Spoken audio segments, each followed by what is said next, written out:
PMDD shaped my life for 17 years before I could name it. I spent those years searching for answers, questioning my sanity, and desperately seeking treatments that actually worked. My painful journey had an unexpected twist. Helping others heal from PMDD became my life's purpose.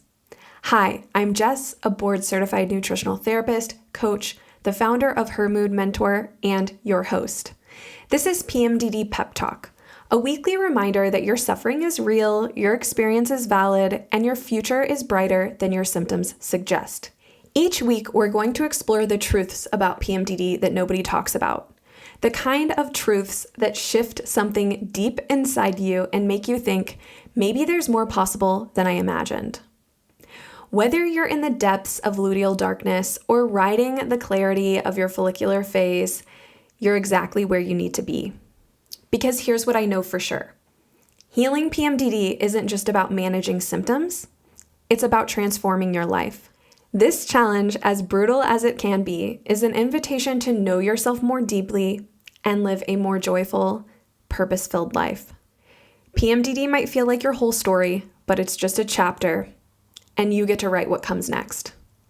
Welcome to PMDD Pep Talk. Quick pep talk pause. Remember that everything we talk about here is meant to educate and inspire. Always team up with your healthcare provider for personal medical advice. All right, now let's get into it. Hello and welcome back to PMDD Pep Talk. I'm so excited about our conversation that we're going to have today. But first, I just want to thank you for being here. The reason that I get to do all of this fun research and draft these podcast episodes and have these, what I think, I hope you think also, are really fun conversations is because you're here and you're listening, and I just want to thank you for that. So today we're going to have a conversation that kind of builds on an angle that we talked about in episode 11, which is the I've tried everything for PMDD mindset. This is a very different conversation than that, but I do feel like it's a good prerequisite to what we're talking about today, which is more of a deep dive on, why maybe things haven't worked for you when it comes to symptom reduction and management with PMDD. And I think what works for you, and I'm doing air quotes if you're watching on YouTube, is something that really needs to be unpacked because there's a lot to that, and we're not going to talk about that here today. But today's episode is really for those of you who feel like you've done everything right and you're still losing half of your month to symptoms. You've done the therapy, the medications, the supplements, the exercise, routine, some lifestyle changes, every forum tip you've ever seen, you've tried. I'm looking at you. I know that girl. I was that girl. Okay. So, and then you're there and you're still tracking 14 plus days of symptoms every single cycle. So if that's you, this episode is for you, and I want you to stick with me because I am going to be diving into a topic today that might be one of the things that no one has checked for you, and it's something we see again and again. It's a repeated pattern over the years with clients, and we have to talk about it here. Now, this is also specifically for the ADHD girlies out there and the ADHD brain chemistry. So also, if you check that box, even better that you're here listening to this episode. Now, the reality is there's a huge overlap between neurodivergence in general and PMDD, and the luteal phase is a lot harder because of the hormonal impact that estrogen specifically has on your dopamine system. Now, your brain chemistry ultimately is directly affected by a nutrient that most women with ADHD have never had properly tested. It's not generally included in basic CBC panels or, comprehensive blood panels that people get. Rarely is this fully tested. And that marker is iron. Now, I'm not talking about iron as in you're anemic, but I'm talking about iron as in ferritin, which is your storage form of iron. And this is the number that tells you whether your body actually has iron reserves to draw from. Now, this matters a lot for the ADHD brain specifically because Iron is one of the primary cofactors for dopamine synthesis. So your body actually cannot make dopamine without adequate iron. It just can't happen. Now, the ADHD brain typically runs with a lower dopamine baseline, and that is the core of what ADHD is. But dopamine really drives focus. It drives motivation, impulse control, and emotional regulation. Again, emotional regulation. This isn't a part of the diagnostic criteria in the United States, but it is in Europe. And when we're looking at diagnosis in ADHD for females, like emotional regulation is a much more common symptom presentation than things like outward hyperactivity and things like that. And so I feel like that's where a lot of the misdiagnosis is coming in and the undiagnosis of women in this space, but that's a sidebar there. So when dopamine is low, everything gets harder, your emotions get bigger, and this dopamine fluctuation shifts throughout the cycle with the rise and fall of estrogen. Then we just add the basic luteal phase dynamics on top of that, and that neurotypical brain is just really suffering under the weight of already working on a deficit and then feeling that estrogen drop, which can be devastating and often becomes more exaggerated perimenopausally, definitely, but also can be, postpartum and then in the luteal phase as well. But a question no one's asking is your iron, aka ferritin stores, also low? Because ultimately, if they are, you're asking your brain to regulate itself without the raw materials it needs to even make the neurotransmitter that it is most dependent on. And it really goes beyond dopamine. Iron is required for progesterone synthesis, okay? So low iron in luteal does not just tank your mood regulation, it also impairs your body's ability to make adequate progesterone in the first place. And many PMDD symptoms overlap with low progesterone symptoms. Now, PMDD isn't a hormone imbalance, it's a sensitivity to the fluctuation of hormones, but there are women out there who are dealing with hormone imbalances and getting misdiagnosed with PMDD. So that's not a small detail there. That's really important, really foundational. And just a reminder again, like all of these things, all of these symptoms that you're experiencing are not character flaws. We want to keep that distance between who you are and what you're experiencing. It's not that therapy is terrible and it's failing you or that your doctor is awful, even though it can feel like that, but it's really about a biological problem or challenge that's going on that no one has likely checked. Now, we're going to look at this through a client case study, and we'll call this client Nora. So Nora is 26. She has an ADHD diagnosis. She was recently diagnosed with autism level 1, and she has lived with low mood, anxious feelings, OCD tendencies for most of her adult life, and has been experiencing moderate to severe PMDD symptoms since high school.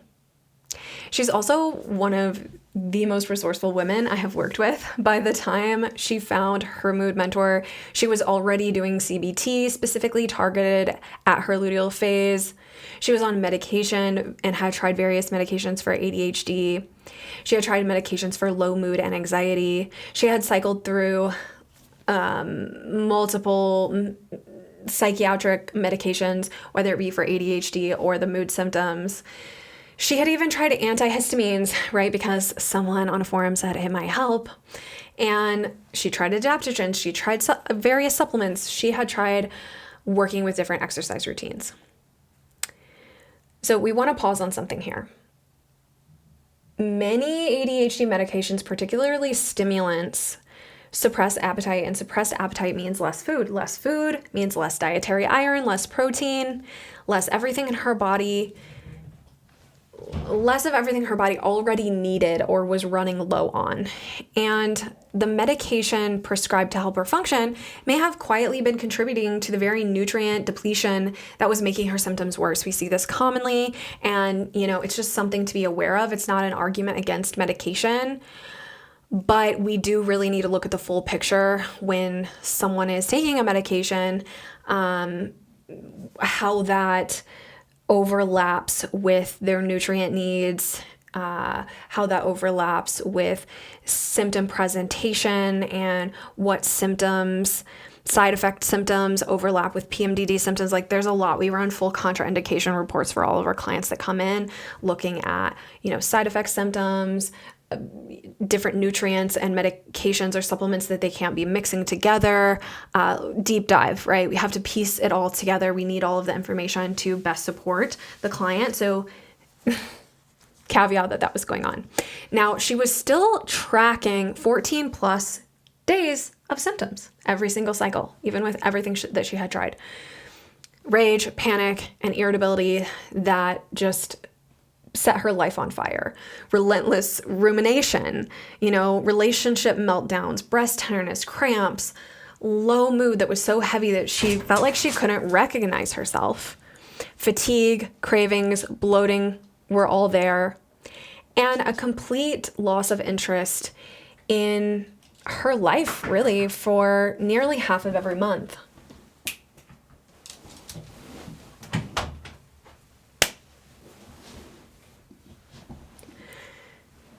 Now, I want to stop here for a second because every one of those symptoms was in her body communicating something real, right? We see symptoms as a communication, and that's what the symptoms were doing. They were working, they were communicating. That rage and irritability were her brain running on a depleted dopamine and not enough progesterone raw material to buffer the luteal phase drop. The panic and rumination were tied to nervous system and adrenal exhaustion, depletion of minerals that she needed to regulate herself, and tied also to a gut that was producing excess histamine, directly amplifying her threat response. The fatigue was tied to the low iron and the low oxygen delivery to every cell in her body. We also saw low magnesium, which means impaired cellular energy production. Another pattern we see so common with our clients, but was happening for Nora as well, was the low vitamin D, which means impaired mitochondrial function and absolutely impacting and contributing to her bad moods. So her body was running on almost nothing. The cravings and bloating we found tied to the candida overgrowth that feeds on sugar and stress, and blood sugar dysregulation that creates crashes that drive carbohydrate cravings, again, tied back to the gut. She was experiencing a lot of breast tenderness that we were able to link to histamine produced by Enterobacter that we saw in her GI map, in her comprehensive stool analysis. Enterobacter is linked to histamine production, and so that was happening in the gut. And then, lots of inflammatory signals in the gut. So I want to connect what the symptoms were communicating with the lab data that we collected. Her complete loss of interest in her own life is what it looks like when dopamine is really so depleted that nothing feels rewarding anymore. And that's not depression in the traditional sense. It's a neurotransmitter pathway running on empty. So her symptoms were not just all in her head, they were in her body, and her body was communicating clearly that entire time. It just needed someone who knew how to listen. So she wasn't failing at recovery and she wasn't doing it wrong, but the system really hadn't looked at her labs. And so we did. And what we found was that her ferritin was at a 13. Now, there's a difference between standard ranges and functional ranges, and the standard range considers anything above 12 to 15 normal, depending on the lab that's drawing. But in the functional realm, optimal ferritin ranges are 45 to 79. So she was less than a third of the way there. And here's something that most of you are not going to know, and it's really great you're learning it now. So ferritin is just one piece of the iron picture. Oftentimes when providers are looking at iron markers, they'll look at serum iron or they'll look at ferritin, one or the other, but they're not going to run a full iron panel, which includes 4 markers. So ferritin is telling you what's stored. Serum iron is telling you what is actively circulating and available right now. Transferrin saturation, that third marker, tells you how loaded your delivery system is, aka how much of your iron carrying capacity is actually carrying iron. And then that fourth marker, TIBC, total iron binding capacity, tells you whether your body is reaching for more than is being carried through the system. So Nora's serum iron was 66. Optimal is 85 to 130. Her transferrin saturation was 19%. Optimal is 24 to 35. Her TIBC was elevated. Her body was producing extra carrier proteins, trying to grab whatever it could find, okay? 4 markers, all pointing in the same direction, all connected to dopamine synthesis. And most of them would never have been ordered without specifically asking, okay? Most providers are not running a full iron panel. This is so important for anyone who has a co-occurrence of hormonal mood symptoms and neurodivergence. Because for dopamine production, it's not just about what's stored, it's about what's available right now in circulation, ready to be used. And that's why the full panel is absolutely necessary. And ferritin alone is not enough. So Nora had been on her ADHD medication to support dopamine, had been in therapy to build tools to manage her emotions, and her body just literally didn't have the raw materials to make the neurotransmitter that she needed most. But iron was not the only thing. Her blood panel also showed early signs of problems regulating insulin. Her HOMA-2-IR was 2.34. Optimal is 1.25. Standard labs do not even include this marker most of the time. Her blood glucose and A1C looked completely normal. Yet in our symptom assessment, she had blood sugar symptoms off the chart. Now, a standard doctor would have cleared her, no problem with blood sugar, but under the surface, her pancreas was actually working overtime to hold her blood sugar in a stable place. And blood sugar crashes in luteal hit in the prefrontal cortex hard, okay? So this is the part of the brain that is already most vulnerable in a neurodivergent woman. And then low iron on top of that. And you have a brain that's trying to regulate emotions without its 2 most critical inputs. Not to mention the fact that her vitamin D was at 20. Now, the standard range considers anything 30 and above acceptable, but the functional and optimal range is 50 to 90, which is still rather conservative when you get into circadian biology. So she was not just low, she was severely low in vitamin D, and she was already supplementing with vitamin D daily, which told us something important. Her body was not absorbing it. Okay, this is where it all starts to come together. Now, with this client, we ran a HTMA, hair tissue mineral analysis. We ran a comprehensive stool panel, and we ran a comprehensive PMDD blood panel. In the comprehensive stool panel, we were assessing what's actually living in her gut and how well is digestion functioning. And what we found was significant, of course. Candida overgrowth. Very high. Now, the comprehensive stool panel isn't super sensitive for testing candida, so when it comes back high, you know it's really high. We also found elevated opportunistic bacteria, including staph and strep.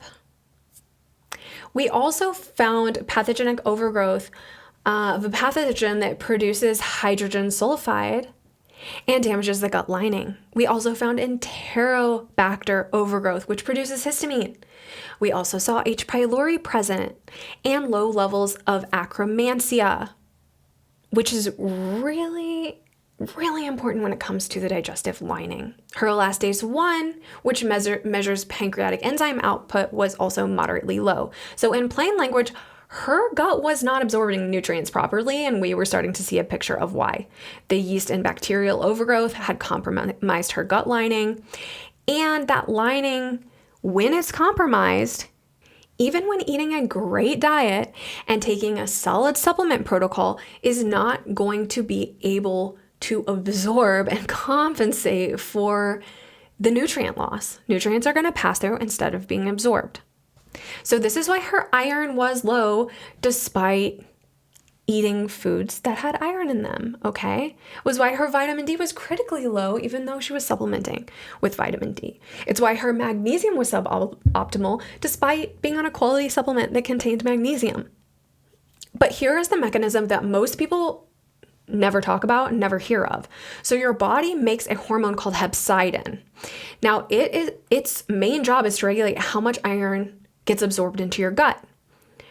When there's inflammation, which a dysbiotic gut is constantly producing, okay, then hepcidin goes up. And when hepcidin goes up, it closes the door on iron absorption and other nutrient absorption. So it does not matter how much iron you are eating or supplementing. If hepcidin is elevated, the iron is not getting into your system. It's not being absorbed and utilized. And this is why the gut has to come first. You can't supplement your way past a closed door. You can't even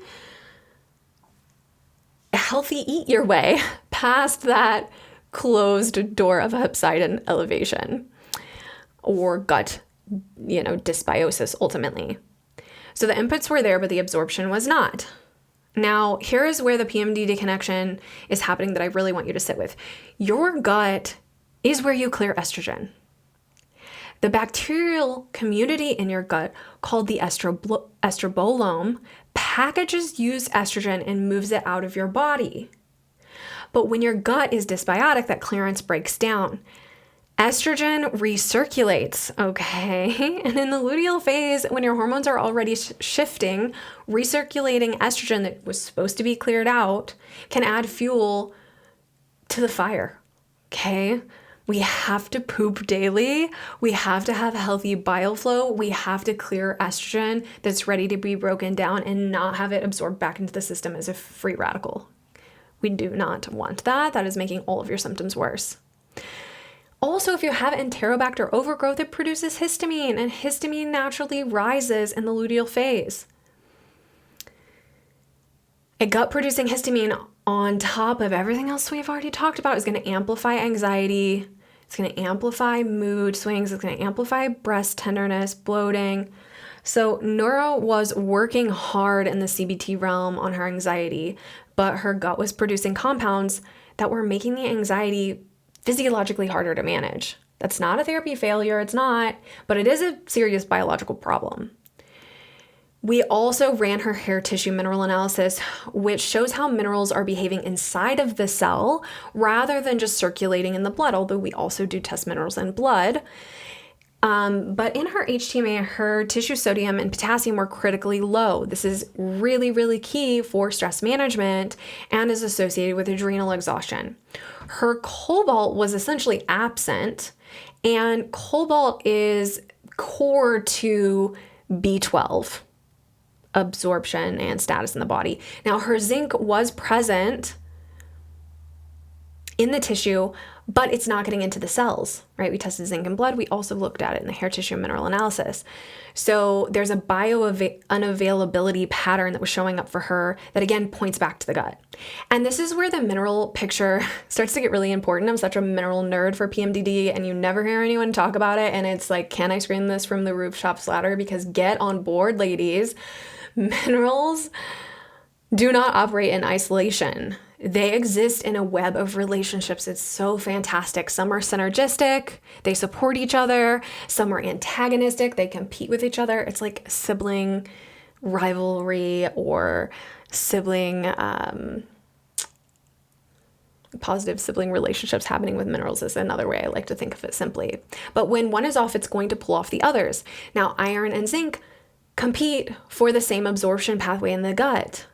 Take them together and they fight each other and both lose, okay? So her serum zinc was suboptimal on her blood, and her tissue zinc was bio-unavailable on the HTMA. So that is really two different tests telling the same story, and it's exactly why we time her iron supplementation or iron nutrient-rich foods away from other supplements that also contain zinc. See how complex this is getting here, okay? Iron and calcium are also antagonistic. Calcium directly inhibits iron absorption. Yikes, okay? Which matters because her supplement stack included calcium. So separation in the timing is not optional. You have to understand what you're doing with supplementation if you actually want to see results and understand what is going on here. It is complex. And it's the difference between iron actually getting in and passing straight through Nora in this case. But I'm not done. Iron and copper have even a more complex relationship. They're interdependent for red blood cell production and energy metabolism. Her HTMA showed low tissue copper. When we add iron support, we monitor this because aggressive iron supplementation can further suppress copper over time, which we also do not want. Then we have iron and vitamin C, which are synergistic. Vitamin C converts iron into a form that the gut can actually absorb. So taking them together is really important, whether it be vitamin C foods or vitamin C paired with supplementation, depending on which route you're taking.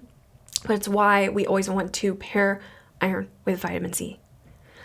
And then there's the magnesium. Her RBC magnesium was suboptimal on blood. Her tissue magnesium was low normal on the HTMA. Magnesium is required for hundreds, like 500 plus enzymatic processes, including the ones that produce cellular energy. So when magnesium is low, iron utilization at the tissue level is going to suffer, even if iron intake is adequate. So this is why looking at one marker in isolation will always give you an incomplete picture. Also, why looking at conventional ranges versus functional ranges is not working. It's not going to work, okay? Her blood panel showed us the circulating story. Her HTMA showed us the cellular story. Together, they gave us a mineral map for her, not just a single data point. And that map is what tells you not just what to add, but how to add it, when to take it, and what to watch for as things shift.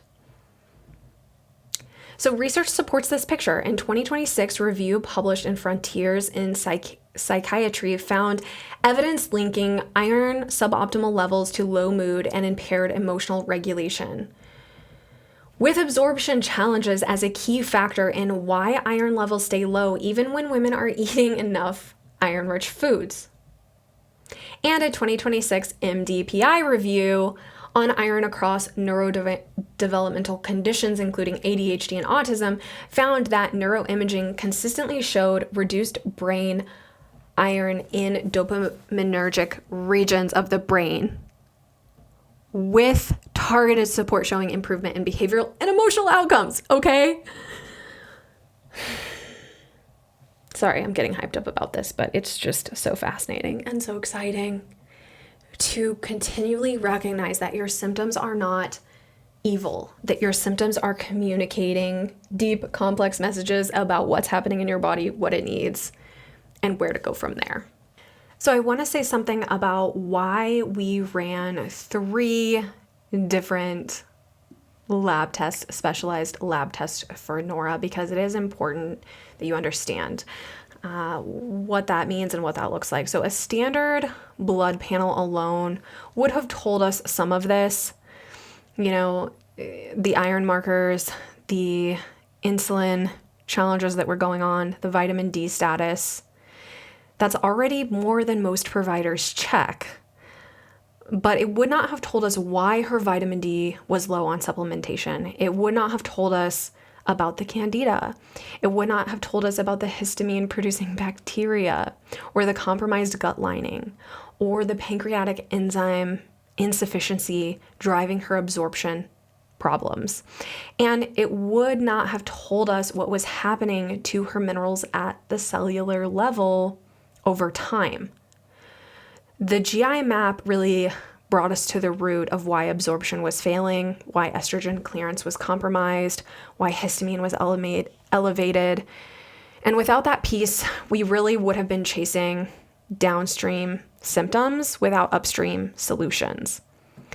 Then when it came to the HTMA, it told us the cellular story. Blood tells you what's circulating on the day that you drew the sample, but it doesn't tell you what your cells actually have been doing with those minerals over the past 3 months, whether they're being absorbed, whether your body is utilizing them or dumping them under chronic stress. And this is what the HTMA shows.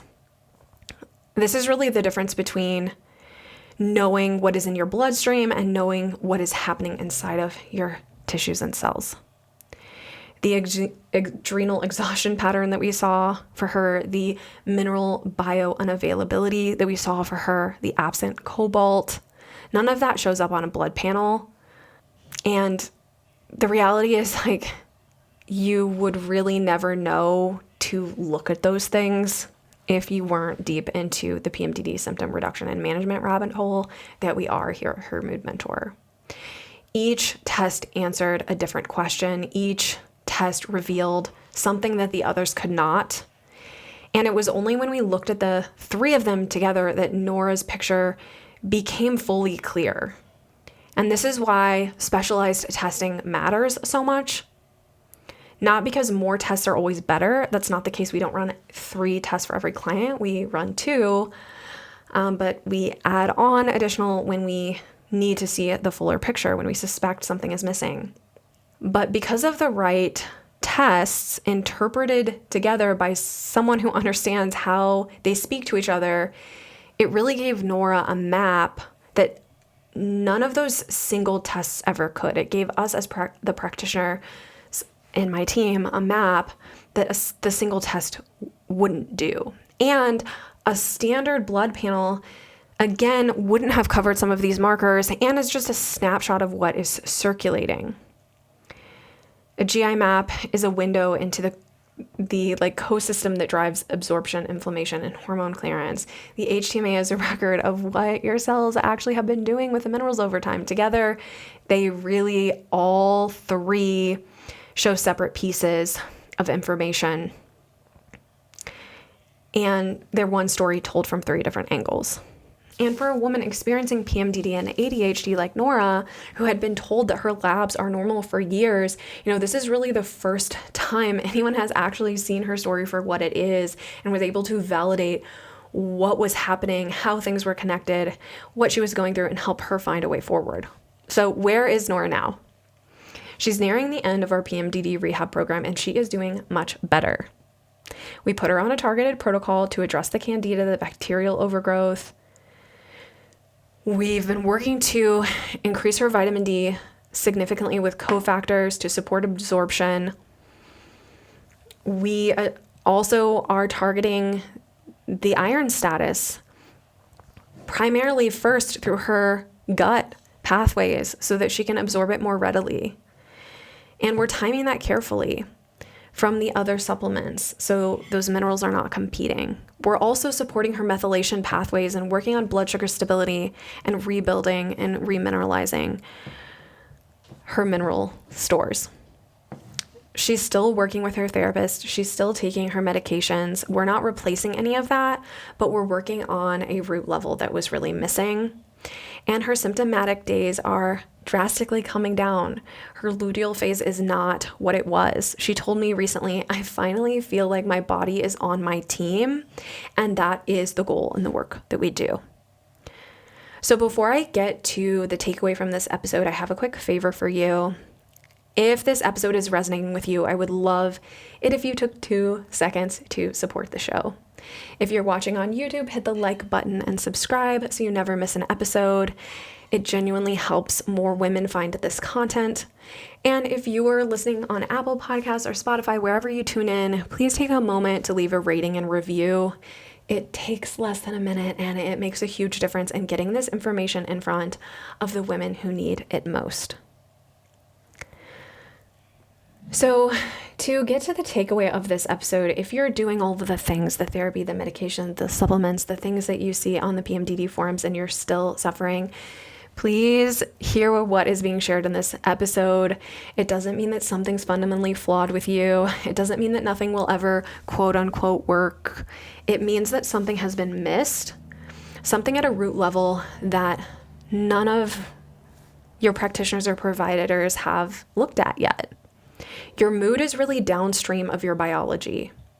Your biology is downstream of your gut, and your gut is something that we can actually assess and address.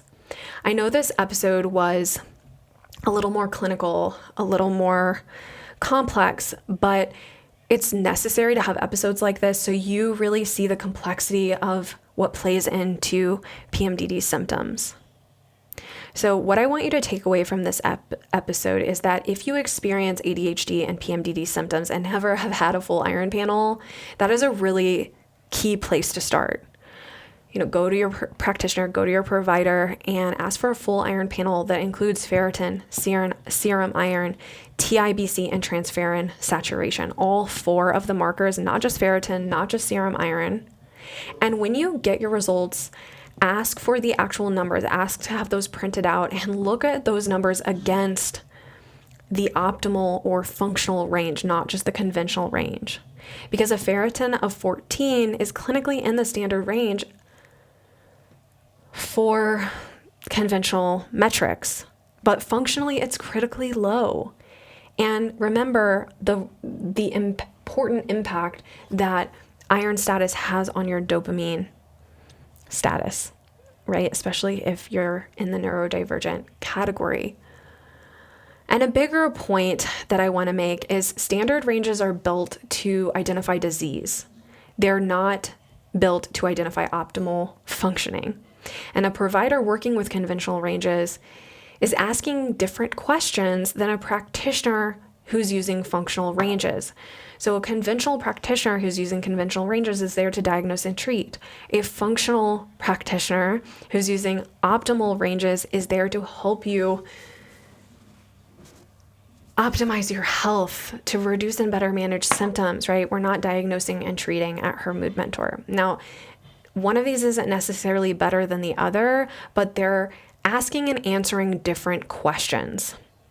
And if you experience PMDD and ADHD and you are still suffering, all the questions need to be answered. Not just, do I have a diagnosable condition or deficiency, but is my body functioning at the level that it needs to for my hormones, my brain, and my nervous system to thrive? And that requires a practitioner who understands optimal ranges, someone who knows how to read a full iron panel, a comprehensive stool analysis, a hair mineral analysis, a sex and stress, urine and saliva hormone panel, right? Together, not in isolation.